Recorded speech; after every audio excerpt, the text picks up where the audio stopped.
warahmatullahi wabarakatuh teman-teman. Salam sejahtera untuk semuanya ya teman-teman. Sehat selalu pastinya kan. Jaga kesehatan ya, karena kesehatan itu nomor satu teman-teman. Di video kali ini kita akan membahas tentang 5 kasus pembunuhan, di mana kasus pembunuhan tersebut diyakini ada campur tangan dari dunia lain. Dunia kayak gimana sih dunia lain? Dunia yang sama, mungkin sama seperti kita, karena kita juga tidak tahu seperti apa ya teman-teman.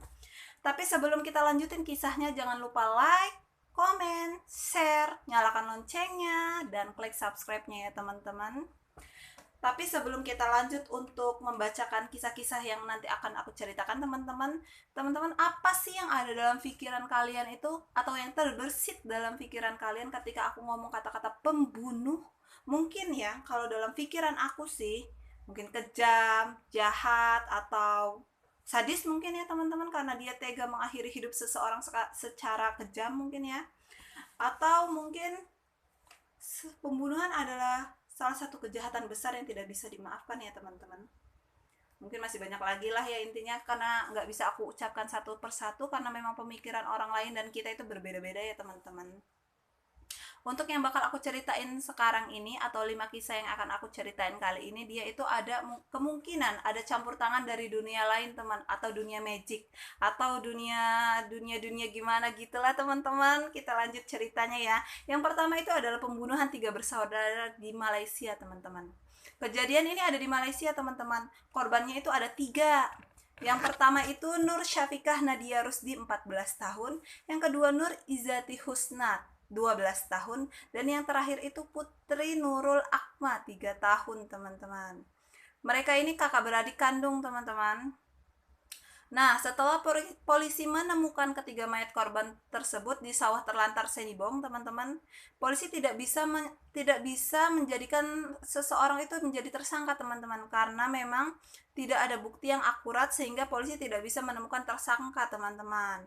Jadi, pas mayatnya ketemu, polisi cuma melakukan olah TKP aja, teman-teman, karena memang nggak menemukan barang bukti yang akurat ya, teman-teman.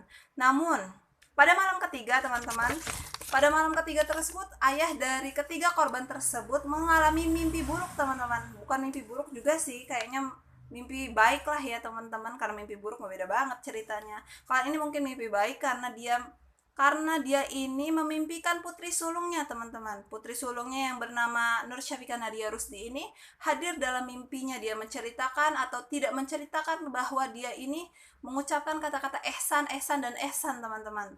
Akhirnya si ayahnya ini bercerita ke istrinya, teman-teman. Akhirnya sang istri ini ngajak si suaminya ini, udah hayu ayah, kita ke sana aja katanya, ke kantor polisi. Mungkin ini adalah salah satu petunjuk dari anak kita. Akhirnya sepasang suami istri ini, teman-teman, langsung ke kantor polisi, dan polisi pun menyetujui untuk mencari pelaku yang bernama Ihsan, teman-teman. Dan akhirnya untuk setelah beberapa hari atau beberapa pekan, ditemukan bahwasannya salah satu teman dari anaknya ini ada yang bernama Ihsan, teman-teman. Usianya itu 19 tahun. Setelah dilakukan penyelidikan secara menyeluruh atau secara lebih detail, akhirnya si Ihsan ini ngaku, teman-teman, kalau emang dia yang ngebunuh ketiga anak perempuan tersebut, teman-teman. Gimana ceritanya, teman-teman? Kenapa si Ihsan ini bisa ngebunuh ketiga perempuan ini, teman-teman? Nah, awal ceritanya itu begini, teman-teman. Jadi si Ihsan ini lagi jalan-jalan sore nih, teman-teman ya. Ketemu sama si Nadia yang lagi ngebonceng 2 adeknya, teman-teman. Jadi ketemu di jalan. Kalau di sini mah bahasa gaulnya nyore, teman-teman ya. Lagi jalan-jalan sore. Dua-duanya itu pada naik motor, teman-teman. Tapi kalau si Ihsan sama temennya juga lagi naik motor. Akhirnya, teman-teman, si Nur ini disamperin sama si Ihsan. Terus dia itu ngomong begini, Nur, lu ikut gue aja nyore bareng gue bonceng. Terus kata si Nur, gimana nih adek-adek gue? Ya udah, adek lo sama teman gue aja. Akhirnya Nur ini mau aja, teman-teman. Nah, si Nur dibonceng sama si Ihsan, kedua adeknya dibonceng sama temannya si Ihsan, teman-teman. Akhirnya tuh motornya si Nur ini ditaruh di pemberhentian bus Eka di Kampung Galem, teman-teman tuh. motornya ditinggalkan. Akhirnya si Nur ini dibawa sama si Ehsan ini di sawah terlantar di Senibong, teman-teman. Dia itu diperkosa di situ dan dibunuh, teman-teman. Mayatnya pun ditinggalkan. Terus kalau untuk kedua adiknya, ternyata kedua adiknya juga dibunuh, teman-teman. Dibunuh, ditenggelamkan di saluran irigasi di dekat kejadian pembunuhan kakaknya juga, teman-teman. Jaraknya cuma 2,5 kilometer, teman-teman. Berarti apa sih yang dapat kalian apa yang dapat kalian ingat sih dalam cerita ini, atau dapat pelajaran apa sih dalam cerita nih? Intinya kita juga nggak boleh terlalu percaya ya, walaupun sama teman kita sendiri ya, teman-teman ya. Yang kedua, itu adalah hantu korban menunjuk lokasi pembunuhannya sendiri, teman-teman. Ada yang tahu nggak gimana caranya? Itu loh, gini loh ceritanya. Dulu itu pada tahun 1986 ada yang namanya seorang petani yang kaya terus baik banget, teman-teman. Namanya itu Frederick Fisher. Nah, Frederick Fisher ini memiliki teman yang bernama George Worrell, teman-teman. George Worrell ini ngaku ke seluruh warga kalau si Frederick Fisher ini pergi ke kota, teman-teman. Waktu dia pergi ke kota, katanya sebelum pergi ke kota si George Worrell ini ngomong kalau si Frederick Fisher ini udah nitipin seluruh harta kekayaannya sama gue. Jadi kalian nggak usah nanya-nanya soal si Frederick Fisher lagi, dia mah lagi ke kota, katanya, teman-teman. Karena memang warga atau teman-teman dari Frederick Fisher ini nggak punya bukti yang akurat, akhirnya mereka percaya aja, teman-teman. Tapi sayang loh, sejauh-jauhnya tupai melompat tetap ketangkep juga kan. Nah, jadi begini. 4 bulan kemudian, ada seorang pemuda bernama John Forley, teman-teman. Dia itu lelaki gagah. Nah, waktu dia lewat ke kebun, dia itu ngelihat hantunya Frederick Fisher, teman-teman. Hantunya itu lewat aja gitu. Dia itu ini aja lewat, dan akhirnya dia itu berhenti di tanah lapang. Hantunya Frederick Fisher itu berhenti lalu hilang. Akhirnya nih, teman-teman, John Forley ini dia itu apa ya, kok dia berhenti di situ sih, hilang sih, dia manusia bukan sih? Akhirnya dia itu cerita ke masyarakat atau keluarga, dan kemungkinan ada teman-temannya si Frederick Fisher juga. Akhirnya tuh setelah cerita begitu, teman-teman, mereka ngebongkar tanah lapang itu, teman-teman. Akhirnya ditemukan jasadnya si Frederick Fisher, teman-teman. Lalu setelah itu George Worrell ngaku kalau dia itu ngebunuh Frederick Fisher, teman-teman. Akhirnya George Worrell itu digantung, dan sampai sekarang itu dijadikan kenangan setiap bulan November yang diberi nama The Festival of Fisher Ghost, teman-teman. Bagus banget ya. Jadi itu jadiin kenangan ya, teman-teman ya. Mungkin emang kayak gitu ya, teman-teman. Kalau harta itu nggak bisa. Kalau harta itu bisa dijadikan alasan juga mungkin untuk membunuh ya, teman-teman. Tetap hati-hati pokoknya, intinya ya. Yang ketiga adalah arwah pengantin baru, teman-teman. Teman-teman, apa sih yang dalam pikiran teman-teman kalau dengar kata-kata pengantin baru? Kalau menurut aku sih pengantin baru itu lagi enak-enaknya atau lagi bahagia-bahagianya, tapi berbeda dengan cerita yang bakal aku ceritain sekarang, teman-teman. Yang sekarang bakal aku ceritain ini adalah tentang kisahnya Elva Zona. Elva Zona ini memiliki kekasih yang bernama Edward Eramus Trotshaw, teman-teman. Nah, si Elva Zona ini adalah tipikal orang yang pekerja keras, sukses, dan mau berusaha, teman-teman. Tapi kalau si Edward ini pemalas, pemabuk, dan pengangguran. Akhirnya, setelah mereka berpacaran, mereka tuh ingin menikah, teman-teman. Tapi sayang, ibunya dari Elva Zona ini tidak menyetujui, teman-teman, untuk pernikahan tersebut. Karena memang mereka tahu kalau si Edward ini pemalas, teman-teman, dan juga pengangguran. Akhirnya ibunya Elva Zona ini tidak menyetujui ya, teman-teman, yang bernama Mary Jane. Akhirnya setelah lama mereka mereka ini pacaran, akhirnya mereka tetap menikah, teman-teman, tanpa persetujuan dari ibunya si Elva Zona ini ya, teman-teman. Namun pada tahun 1897 ditemukan bahwa si Elva Zona ini meninggal di rumahnya sendiri, teman-teman. Nah, akhirnya si Mary Jane ini ditelepon sama si Edward, dikasih tahu, "Halo mama, si Elva Zona meninggal, katanya mama di rumah, nggak tahu gimana, dia juga nggak tahu lagi nggak ada di rumah," katanya kan.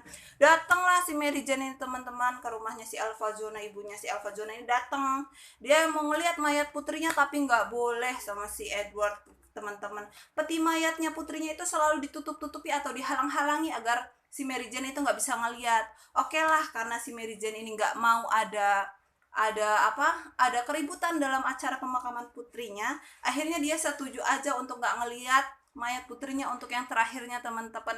Tapi tetap aja ya teman-teman, segimana gimana tupai melompat tetap bakal ketahuan juga kan ya teman-teman. Akhirnya 4 minggu kemudian si Mary Jane ini cerita ke polisi bahwa dia itu selalu memimpikan anaknya teman-teman, si Elva Zona.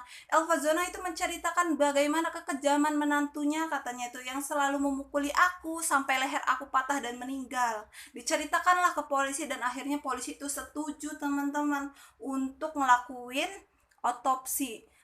Dan akhirnya otopsi itu mengeluarkan surat pernyataan bahwa emang Elva Zona itu meninggal karena lehernya patah teman-teman. Akhirnya si Edward ini ditangkap dan diadili. Dia dihukum seumur hidup penjara teman-teman.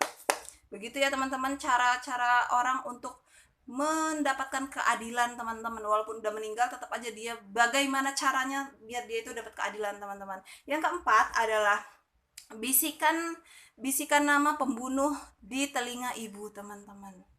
Dulu itu pada tahun 24 Juni 2004 ada seorang laki-laki namanya Dani Arizala teman-teman. Dani Arizala ini tinggal di Makati, Manila teman-teman. Dia itu mau main ke rumah keponakannya yang bernama Catherine Ballesteros teman-teman. Akhirnya karena udah jam 4 sore si Dani Arizala ini udah di depan rumah si Catherine udah lama. Akhirnya si Dani ini masuk aja teman-teman. Emang karena kondisi rumahnya si Catherine ini nggak terkunci pintunya teman-teman. Akhirnya si Catherine ini masuk dan si Dani Arizala ini masuk.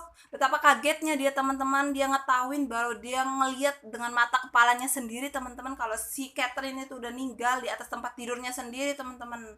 Akhirnya setelah itu si Dani Arizala itu langsung nelpon polisi, dia itu langsung nelpon kedua orang tuanya si Catherine Ballesteros teman-teman. Terus langsung polisi datang ke TKP langsung olah tempat kejadian perkara teman-teman. Setelah itu datanglah orang tuanya si Catherine Ballesteros, tapi sayang ya teman-teman karena memang rumahnya lagi dijadikan olah tempat kejadian perkara sehingga si orang tuanya si Catherine tidak bisa masuk teman-teman. Tapi dia tetap nunggu di luar untuk melihat mayat putrinya untuk yang terakhir kalinya teman-teman. Namun setelah sekian jam nunggu, akhirnya mayat putrinya keluar, peti mati putrinya keluar teman-teman. Dan pada saat itu sang ibu itu langsung datang memeluk jenazah putrinya teman-teman. Di situ dia tuh ngedengar bisikan bahwasannya si putri itu ngomong baba baba baba. Mungkin dalam bisikan pendengaran ibunya itu pelan, tapi memang aku kan ngomongnya agak kenceng ya teman-teman biar teman-teman ngedengar juga.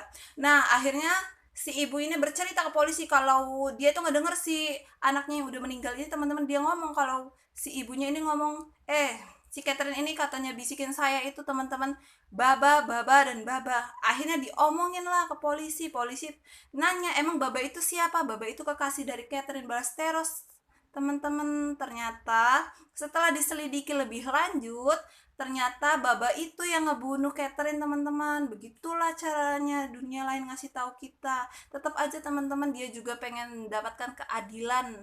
Setelah itu si baba atau yang namanya itu Rian Jai Vistara itu dihukum penjara seumur hidup ya teman-teman karena memang dia juga harus mengakui kesalahannya ya teman-teman. Tetap sabar, tetap percaya sama orang yang terdekat sama kita dan juga jangan lupa hati-hati ya teman-teman. Yang terakhir itu kerasukan arwah korban pembunuhan teman-teman. Pada 21 Januari 1977 pada saat itu terjadi kebakaran hebat teman-teman di sebuah apartemen.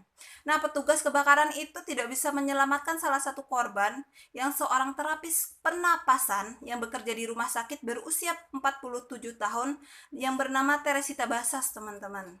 Nah, Dr. Joshua itu mengatakan bahwa dia itu sudah tidak bisa diselamatkan teman-teman walaupun dia sudah dibawa ke rumah sakit dan diberikan pertolongan pertama teman-teman karena dia itu mengalami luka bakar yang parah dalam keadaan kondisi telanjang dan mengalami banyak tusukan di bawah tempat tidur teman-teman. Akhirnya setelah itu Dr. Joshua ini Pulang ke rumah dia menemukan istrinya, betapa kagetnya dia teman-teman. Waktu dia pulang istrinya itu sedang kerasukan teman-teman. Nah waktu kerasukan itu dia itu, sang istri itu langsung bilang Alan Suore, Alan Suore, Alan Suore. Akhirnya karena si dokter Joshua ini penasaran, langsung dia kasih ke polisi. Lalu dicarilah Alan Suore itu teman-teman. Ternyata Alan Suore itu adalah orang yang ngebunuh Teresita Basas teman-teman. Dia itu kekasihnya. Iya teman-teman, gimana pun kalian berada, tetap berhati-hati ya teman-teman, walaupun sama orang terdekat kalian sekalipun. Oke teman-teman, sampai di situ aja cerita kali ini. Jangan lupa ya like, share, dan komen. Jangan lupa nyalain loncengnya dan klik subscribe-nya teman-teman. Dadah.